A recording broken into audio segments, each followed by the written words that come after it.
नमस्कार. जॉब माझा अपडेटवर आपल्या सर्वांचं पुन्हा एकदा स्वागत आहे विद्यार्थी मित्रांनो. तर बॉम्बे हायकोर्ट भरती 2026च्या अंतर्गत आपल्या चॅनलवर शिपाई आणि वाहन चालक या 2 पदासाठी विशेष म्हणून आपल्या चॅनलवर मॉक टेस्टचे विद्यार्थी मित्रांनो ते घेण्यात येत आहेत. तर याच्या आधी जी परीक्षा झालेली होती बॉम्बे हायकोर्टची, त्यांच्या ज्या प्रश्नपत्रिका होत्या त्या प्रश्नपत्रिकेच्या स्वरूपावरूनच आपल्या चॅनलवर येथे प्रश्नपत्रिका तयार करण्यात आलेली आहेत. या अंतर्गत आपली आजची प्रश्नपत्रिका क्रमांक 2 आपण इथे बघणार आहोत. याच्या आधी एक प्रश्नपत्रिका आपण याच्यावर अपलोड केलेली आहे, तर ते सुद्धा जाऊन तुम्ही बघू शकता. आणि जर चॅनलला तुम्ही नवीन असाल तर चॅनलला अवश्य सबस्क्राईब करा. तर चला तर मग व्हिडिओला सुरुवात करू. तर बघा, याच्यामध्ये एकूण 30 प्रश्न असणार आहेत आणि त्यासाठी तुम्हाला 30 मिनिटं वेळ मिळणार आहेत. तर बघा, आपला आजचा पहिला प्रश्न आहे, मलेरिया हा रोग कोणत्या कारकामुळे होतो? मलेरिया हा रोग कोणत्या कारकामुळे होतो? तर बघा, इथे आपल्याला 4 ऑप्शन दिलेले आहेत. अशाच प्रकारचे 4 ऑप्शन आपल्याला हायकोर्टची जी काही प्रश्नपत्रिका असणार आहेत त्याचेसुद्धा अशाच प्रकारचे प्रश्न मिळणार आहेत आपल्याला. तर बघा, ही परीक्षा हायकोर्ट घेणार आहेत विद्यार्थी मित्रांनो, आणि परीक्षा ही ऑफलाईनच असणार आहेत.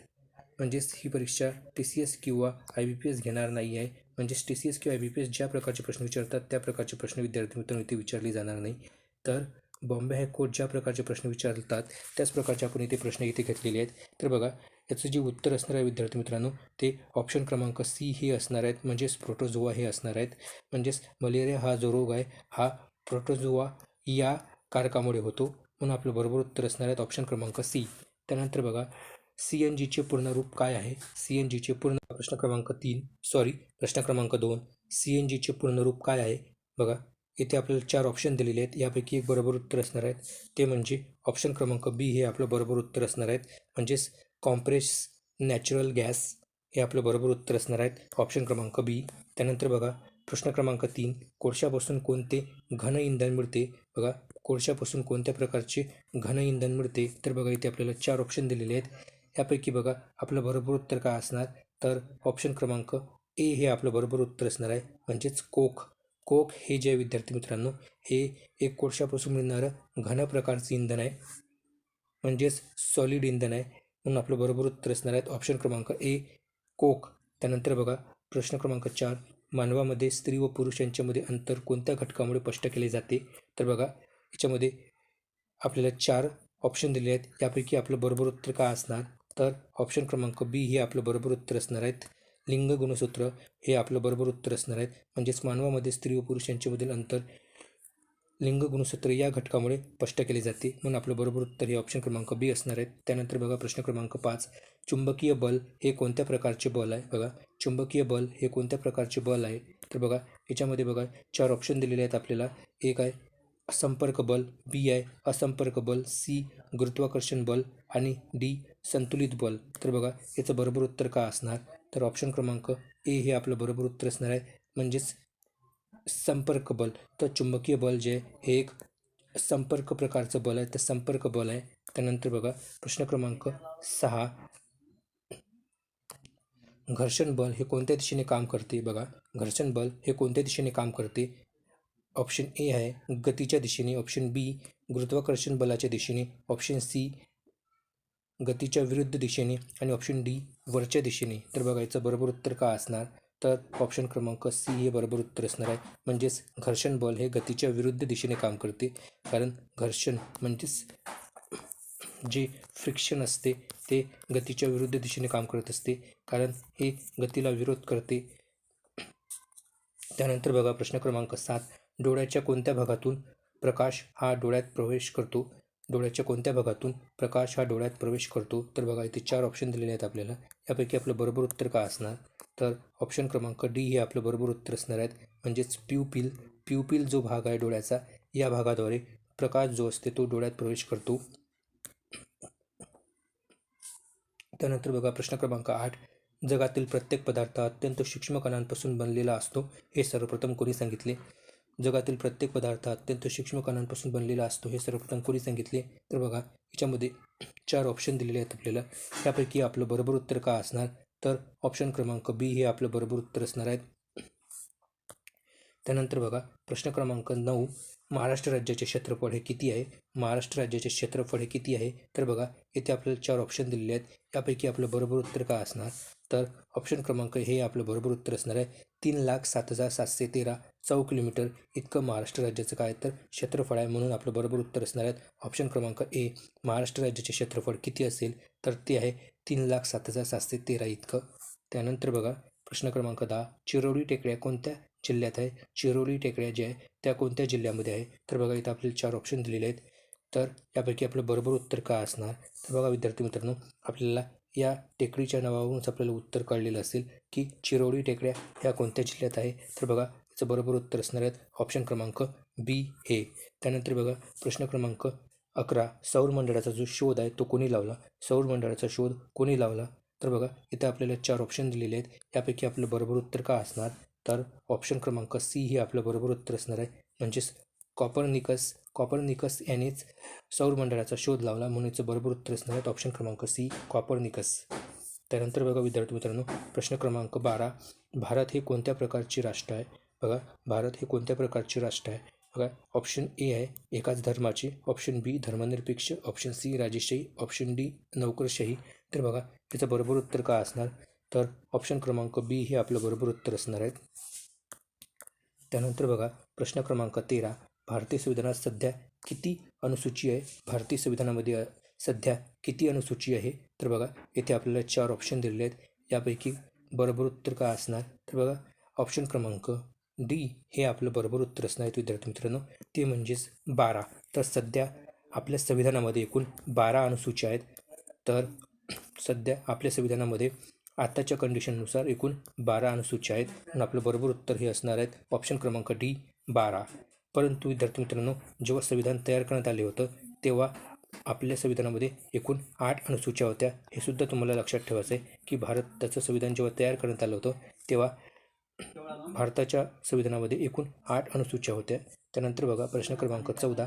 भारतीय संविधानाचा सर्वात मोठा स्रोत कोणता आहे? बघा भारतीय संविधानाचा सर्वात मोठा स्रोत कोणता आहे? बघा विद्यार्थी मित्रांनो आपल्याला माहितीच आहे की भारतीय संविधान हे वेगवेगळ्या देशाचा अभ्यास करून तयार करण्यात आलेले आहे.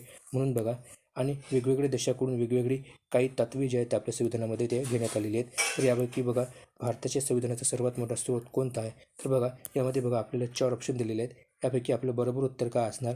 तर ऑप्शन क्रमांक सी हे आपलं बरोबर उत्तर असणार आहे. म्हणजेच भारत सरकार कायदा 1935. भारत सरकार कायदा 1935 जो आहे या कायद्यातील ज्या काही तरतुदी आहे त्यातील मॅक्झिमम जे तरतुदी आहे भारतीय संविधानामध्ये घेण्यात आलेले आहे आणि सर्वात जास्त जे तरतुदी आहे भारतीय संविधानामध्ये ह्या भारत सरकार कायदा 1935च्या अंतर्गतच घेण्यात आलेले आहे. पण आपलं बरोबर उत्तर असणार आहे ऑप्शन क्रमांक सी भारत सरकार कायदा 1935. म्हणजेच भारतीय संविधानाचा सर्वात मोठा स्रोत कोणता आहे? तर तो आहे भारत सरकार कायदा 1935. त्यानंतर बघा प्रश्न क्रमांक 15. सिंधू संस्कृतीतील कालिबंगन हे जे ठिकाण आहे ते कोठे आहे? बघा सिंधू संस्कृतीतील कालिबंगन हे जे ठिकाण आहे ते कोठे आहे? तर बघा येथे आपल्याला 4 ऑप्शन दिलेले आहेत. यापैकी बघा 4 वेगवेगळी राज्य आहेत आपल्याला दिलेली. यापैकी कोणत्याही एका राज्यात कालिबंगन हे जे ठिकाण आहे सिंधू संस्कृतीत ते आहे. तर बघा याचं बरोबर उत्तर असणार आहे ऑप्शन क्रमांक डी हे आपलं म्हणजेच राजस्थान. तर कालिबंगन हे जे काही सिंधू संस्कृतीचे जे ठिकाण आहे ते राजस्थान या राज्यामध्ये आहे. त्यानंतर बघा प्रश्न क्रमांक 16. अंतिम मुघल सम्राट कोण होता? बघा अंतिम मुघल सम्राट कोणता होता? बघा मुघल सम्राटापैकी जो काही मुघल सम्राट होता तो यापैकी कोण होता? तर बघा याचं बरोबर उत्तर काय असणार आहे? तर ऑप्शन क्रमांक सी हे आपलं बरोबर उत्तर असणार आहे. म्हणजेच बहादूर शाह द्वितीय हा जो आहे अंतिम मुघल सम्राट होता म्हणून आपलं बरोबर उत्तर असणार आहे ऑप्शन क्रमांक सी. त्यानंतर बघा प्रश्न क्रमांक 17. 1857च्या उठावात कानपूरमधून उठावाचे जे नेतृत्व आहे ते कोणी केले होते? 1857च्या उठावामध्ये कानपूरमधून उठावाचे जे नेतृत्व आहे ते कोणी केले होते? तर बघा येथे आपल्याला 4 ऑप्शन दिलेले आहेत. यापैकी आपलं बरोबर उत्तर काय असणार? तर ऑप्शन क्रमांक बी हे आपलं बरोबर उत्तर असणार आहे. म्हणजेच तात्या टोपे. तर कानपूरमधून उठावाचे जे नेतृत्व विद्यार्थी मित्रांनो ते तात्या टोपे यांनी केलेलं होतं.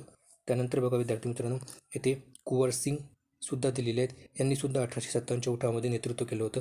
तर कुंवर सिंग यांनी 1857च्या उठावामध्ये नेतृत्व जे आहे ते बिहार या राज्यामधून केलं होतं. तर बिहार या राज्यामधून 1857च्या उठावाचं नेतृत्व कोणी केलं असा जर प्रश्न आला तर त्याचं उत्तर असणार आहे कुंवर सिंग. त्यानंतर बघा लक्ष्मीबाई जी आहेत यांनी झाशीमधून उठावाचं नेतृत्व केलं होतं. त्यानंतर बघा प्रश्न क्रमांक 18. रिझर्व्ह बँक ऑफ इंडियाची जी स्थापना आहे ती कधी झाली? रिझर्व्ह बँक ऑफ इंडियाची स्थापना ही कधी झाली? तर बघा याच्यामध्ये आपल्याला 4 ऑप्शन दिलेले आहेत. यापैकी बघा आपलं बरोबर उत्तर असणार आहे ऑप्शन क्रमांक बी 1935 या वर्षी.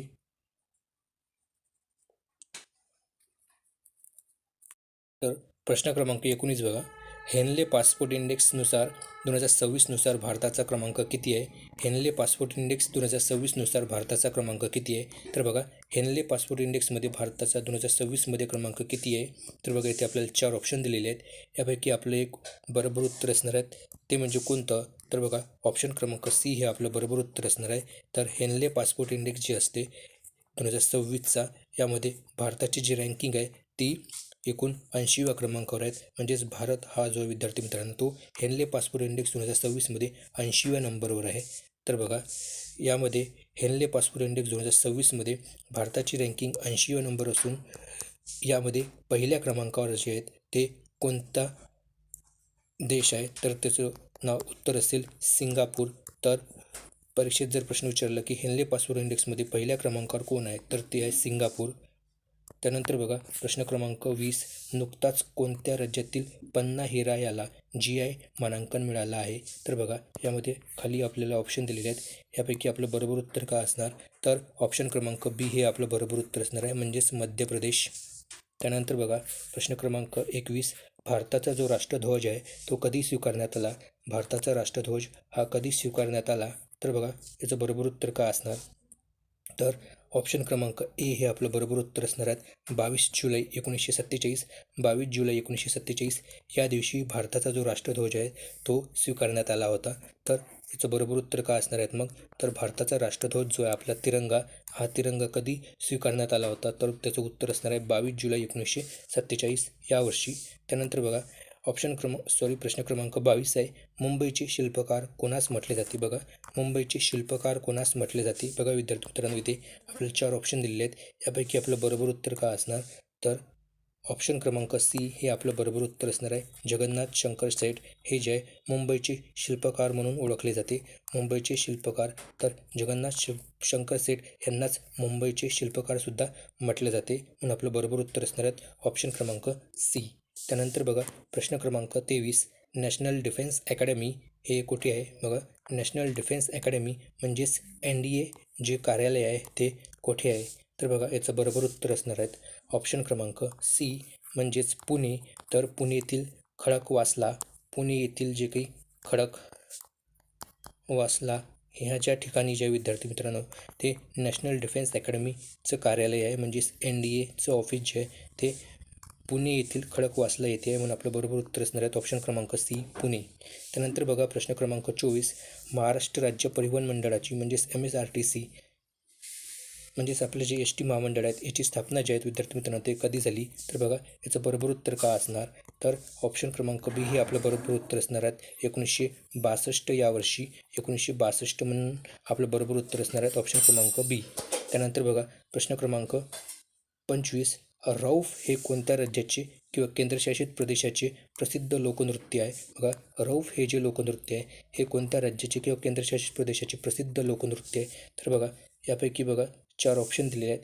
या 4 ऑप्शनपैकी आपलं बरोबर उत्तर काय असणार? तर ऑप्शन क्रमांक बी हे आपलं बरोबर उत्तर असणार आहे जम्मू काश्मीर. तर रौफ हे जम्मू काश्मीर या केंद्रशासित प्रदेशातील काय तर प्रसिद्ध लोकनृत्य आहे. त्यानंतर बघा प्रश्न क्रमांक 26, बघा विद्यार्थी मित्रांनो इथून पुढे आपले 3 मराठीचे आणि 2 गणित या विषयाचे प्रश्न आपण इथे घेण्यात आलेले आहेत. कारण याच्या आधी जेवढ्या काही परीक्षा झालेल्या होत्या त्यामध्ये मराठी विषयाचे 3 प्रश्न आणि गणित या विषयावर 2 प्रश्न विचारण्यात आलेले आहेत. तर बघा प्रश्न क्रमांक 26 आहे, विभक्ती ओळखा. तर बघा याच्यामध्ये पुढे एक वाक्य दिलेलं आहे, मी हसतो. यामध्ये बघा आपल्याला या वाक्यातील विभक्ती जी आहे ती कोणती आहे ती ओळखायची आहे. तर बघा याच्यामध्ये बघा आपल्याला 4 ऑप्शन दिलेले आहेत. या 4 ऑप्शनपैकी आपलं बरोबर उत्तर काय असणार? तर बघा मी हसतो यामध्ये बघा विद्यार्थी मित्रांनो शेवटचा जो तो आहे यानुसार विभक्ती जे आहेत ते आपल्याला ओळखायचे आहेत. कारण यामध्ये बघा शेवटचा शब्दाच्या शेवटी जो अक्षर असते त्याच्यानुसारच काय तर विभक्ती ठरत असते. तर बघा तो हा जो काही अक्षर आहे तो हे जे अक्षर आहेत हे कोणत्या विभक्तीचं आहे? तर बघा हे तृतीया. तर बघा तृतीय विभक्तीचं हे काय तर उदाहरण आहे, म्हणून हे बरोबर उत्तर असणार आहेत ऑप्शन क्रमांक सी तृतीया. तर हसतो जे आहे यामध्ये मी हसतो यामध्ये तृतीय विभक्ती लागते, म्हणून ऑप्शन क्रमांक सी हे बरोबर उत्तर असणार आहेत. त्यानंतर बघा प्रश्न क्रमांक 27, काळ ओळखा. तर बघा येथे एक वाक्य देण्यात आले आहेत आणि याच्यामध्ये हे वाक्य कोणत्या काळातील आहे ते आपल्याला ओळखायचं आहे. तर बघा याचं बरोबर उत्तर काय असणार, बघा अंकुश सायकल चालवत होता. अंकुश सायकल चालवत होता. तर बघा याचं बरोबर उत्तर काय असणार, तर ऑप्शन क्रमांक ए हे आपलं बरोबर उत्तर असणार आहे, चालू भूतकाळ. कारण होता म्हणजेच हा भूतकाळातील आहे आणि चालवत होता, तर याच्यावरून हा चालू भूतकाळातील हे वाक्य आहे, म्हणून बरोबर उत्तर असणार आहेत ऑप्शन क्रमांक ए, चालू भूतकाळ. तर अंकुश सायकल चालवत होता या वाक्यामध्ये चालू भूतकाळातील हे वाक्य आहेत, म्हणून आपलं बरोबर उत्तर असणार आहेत ऑप्शन क्रमांक ए. त्यानंतर बघा प्रश्न क्रमांक 28, धरा या शब्दाचा समानार्थी शब्द कोणता. धरा या शब्दाचा समानार्थी शब्द कोणता. तर बघा धरा म्हणजेच काय असते, धरती किंवा धरित्री किंवा आपली पृथ्वी, जमीन जे हे समानार्थी शब्द आहेत. त्यापैकी आणखी काही समानार्थी शब्द असतात. त्यापैकी बघा विद्यार्थी मित्रांनो, यामध्ये बघा ऑप्शन क्रमांक बी हे आपली इथे बरोबर उत्तर असणार आहे, क्षमा. तर धरा या शब्दाचा समानार्थी शब्द जो आहेत येथे क्षमा असा बनतो, म्हणून आपलं बरोबर उत्तर असणार आहे क्षमा. त्यानंतर बघा प्रश्न क्रमांक 29, प्रश्न क्रमांक 29 हा गणित या विषयावरील प्रश्न आहे. तर बघा एका फळ विक्रेत्याने 10 रुपयाचे 5 संत्री खरेदी करून 15 रुपयाचे 6 संत्री विकली, तर त्यास किती नफा किंवा तोटा झाला. तर बघा यांनी बघा विद्यार्थी मित्र इथे काय म्हटलं आहे की त्याने 10 रुपयातनी किती 5 संत्री विकत घेतली आहे आणि 15 रुपयात त्याने किती संत्री विकली आहे, तर 6 संत्री. म्हणजेच बघा येथे 10 रुपयात 5 म्हणजेच याला एका संत्र्याची किंमत किती मिळाली, तर बघा 10/5 केलं असतं आपण 2 रुपये निघतील. म्हणजेच त्याने एका संत्र्याची जी किंमत आहे 2 रुपयात एक संत्र घेतला आणि 15 रुपयात 6 संत्री विकली. म्हणजेच आपण 15/6 केलं तर याचं उत्तर असणार आपलं 2.5. म्हणजेच त्याने एक संत्र 2.5 रुपयात विकलं. 2 रुपयात विकत घेऊन 2.5 रुपयात त्याने ते संत्र विकलं असता. बघा विद्यार्थी मित्रांनो येथे नफा किती टक्के होतो, तर तुम्ही काढू शकता. येथे 2.5 रुपयात विकलं म्हणजे त्याला नफाच झाला असेल. तर बघा इथे नफा किती झाला आहे तर तुम्ही मला कमेंट बॉक्समध्ये नक्की कळवायचं आहे. तर बघा त्यानंतर आपण प्रश्न क्रमांक 30 बघू. तर बघा प्रश्न क्रमांक 30 बघा, जर 16x अधिक 16y बरोबर 48 असेल तर त्याची सरासरी किती असेल. तर बघा येथे एक समीकरण दिलेलं आहे, या समीकरणाची आपल्याला सरासरी काढायची आहे. तर बघा समीकरण काय, 16x अधिक 16y बरोबर 48 आहे. तर बघा विद्यार्थी मित्रांनो येथे 16x आणि 16y यामध्ये आपल्याला 16 कॉमन जर काढले आपण, म्हणजे 16 बाहेर घेतले कंसाच्या आणि कंसाच्या आत इथे जर 16 कॉमन काढले आपण, तर इथे x उरेल आणि प्लस इथे सुद्धा y उरेल आणि x प्लस y बरोबर काय होईल 48 होईल विद्यार्थी मित्रांनो. त्यानंतर ही जी 16 आपण हे इकडे ट्रान्सफर केले, आपण इकडे जर आपण पाठवले तर बघा 48/16 होईल, हे 48/16 होईल. म्हणजेच 48ला 16ने आपल्याला किती भाग जातो, 3ने भाग जातो. म्हणजेच x अधिक yची व्हॅल्यू आपल्याला काय भेटते, किंमत तर 3 भेटते. म्हणजेच आपल्याला याची जी सरासरी आहे किती मिळाली, 3 मिळाली. म्हणून आपलं बरोबर उत्तर असणार आहे त्याच्यामध्ये बघा 3. म्हणजेच याच्यामध्ये ऑप्शन क्रमांक सी हे आपलं बरोबर उत्तर असणार आहेत. म्हणजेच ऑप्शन क्रमांक सी. विद्यार्थी मित्रांनो अशाच प्रकारच्या अपेक्षित प्रश्नपत्रिकेसाठी चॅनलला तुम्हाला अवश्य सबस्क्राईब करायचं आहे. तर धन्यवाद. जय हिंद, जय भारत, जय महाराष्ट्र.